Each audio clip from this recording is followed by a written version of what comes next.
Kung naghahanap ka ng end-lot townhouse sa Imus, Cavite, ito na yung hinihintay mo. Bank foreclose na, no bidding pa, basta walang kasabay. Kaya kung ikaw ang mauna, ikaw agad ang priority. Property details, ito ay townhouse and lot located sa Sterling Manors, Imus, Cavite.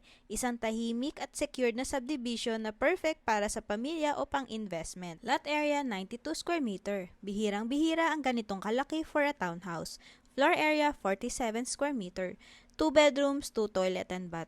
Malaking plus to para sa pamilya. Selling price, 2,800,000 only. Mas mababa na ito compared sa market value dahil bank foreclose na siya. Terms, 20% down payment, 80% bank home loan. As is, where is. No bidding basta walang kasabay. Pwede ang PDC, manager's check, cash payment or bank home loan.